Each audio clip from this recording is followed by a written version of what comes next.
नमस्ते।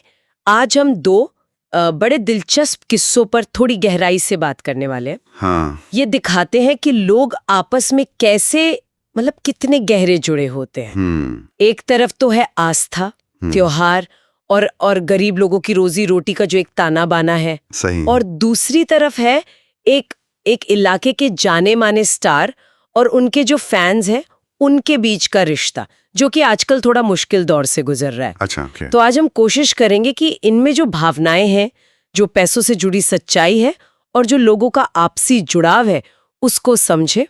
चले शुरू करें। हाँ, और देखिए दिलचस्प बात यह है, मतलब ये दोनों मामले अलग हैं ना। हाँ, बिल्कुल अलग। लेकिन दोनों में एक चीज कॉमन है, निर्भरता। कहीं लोग मौसम और आस्था पर निर्भर है, तो कहीं एक जाने पहचाने चेहरे पर जो उनकी पहचान से जुड़ा हुआ है। और फिर ये देखना कि भाई जब इस निर्भरता पर आंच आती है, जब उसकी परीक्षा होती है, तो लोग कैसे रिएक्ट करते हैं। ये काफी दिलचस्प है। सही। तो पहले वाली जानकारी से शुरू करते हैं। हाँ। जो त्योहारों वाली है। हाँ। इसमें सबसे बड़ी बात यही निकल कर आती है कि हिंदू त्योहार सिर्फ मौज मस्ती नहीं है, वो करोड़ों गरीब लोगों की रोजी रोटी है असल में। बिल्कुल, जीवन रेखाएं एक तरह से। हाँ, जीवन रेखा। सोचिए ना, दिवाली पर दिए बेचने वाले हैं, होली पर रंग बेचने वाले, और कई लोग तो जैसा इसमें लिखा है इन त्योहारों का साल भर इंतजार करते हैं। पूरा साल। हाँ, क्योंकि उन्हीं पैसों से, जैसा लिखा है, वो अपने बच्चों की पढ़ाई कराता है, घर चलाता है।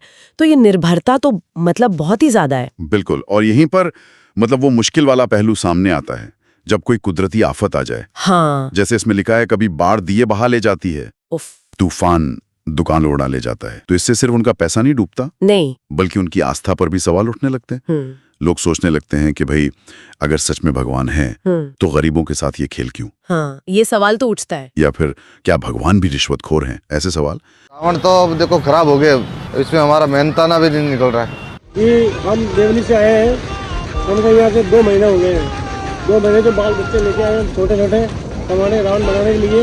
ये देखो 2 महीने की कमाई या एक दिन में खत्म हो गई। कम से तो 30-40 लाख का नुकसान है। लेकिन ये जानकारी एक और पहलू दिखाती है। क्या? कि भगवान को सोने चांदी की थालियों की जरूरत नहीं है। हाँ।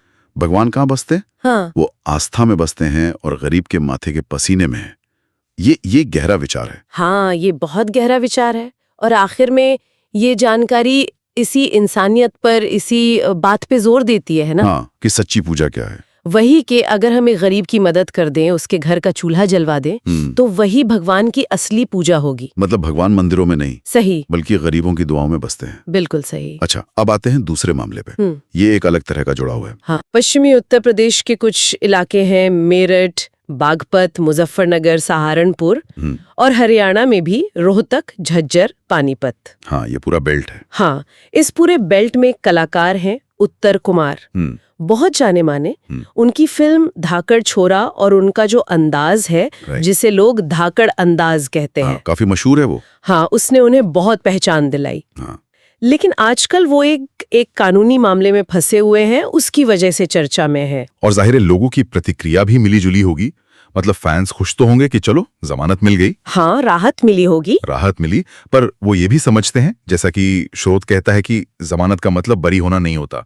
सही बात है। और ये जानकारी ये भी बताती है कि आखिर उत्तर कुमार लोगों से इतने गहरे क्यों जुड़े हैं, क्या वजह है? हाँ, क्यों? उन्हें पश्चिमी यूपी और हरियाणा के गांव-गांव की आवाज माना जाता है, क्योंकि वो अपनी फिल्मों में किसानों की, मजदूरों की कहानियां दिखाते हैं। अच्छा। तो लोग उन्हें सिर्फ एक हीरो की तरह नहीं देखते, वो उन्हें अपना लड़का समझते हैं।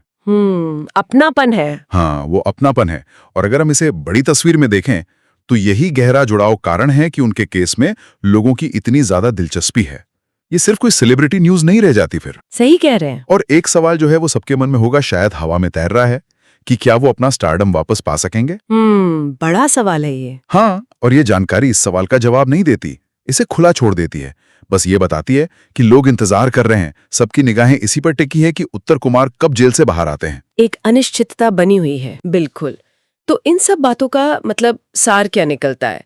दोनों ही किस्से हमें दिखा रहे हैं कि समुदाय, लोग आपस में और अपनी मान्यताओं से कितने गहरे जुड़े हैं। सही। चाहे वो आर्थिक रूप से हो, जैसे जीने के लिए त्योहारों और परंपराओं पर निर्भरता, हाँ। या फिर भावनात्मक रूप से किसी ऐसे इंसान से जुड़ाव जो उनकी पहचान का, उनकी आवाज का हिस्सा बन गया हो। बिल्कुल, और दोनों में ही हम वो नाजुकता भी देखते हैं, वो वल्नरेबिलिटी, और साथ में उम्मीद भी। हाँ, उम्मीद और डर दोनों ही हालात ये दिखाते हैं कि कैसे कोई बाहरी चीज, जैसे कोई प्राकृतिक आपदा हो या कोई कानूनी पचड़ा, वो उन समुदायों पर असर डालती है जिनका भरोसा, जिनकी भावनाएं किसी खास चीज या व्यक्ति से बहुत गहराई से जुड़ी हुई हैं।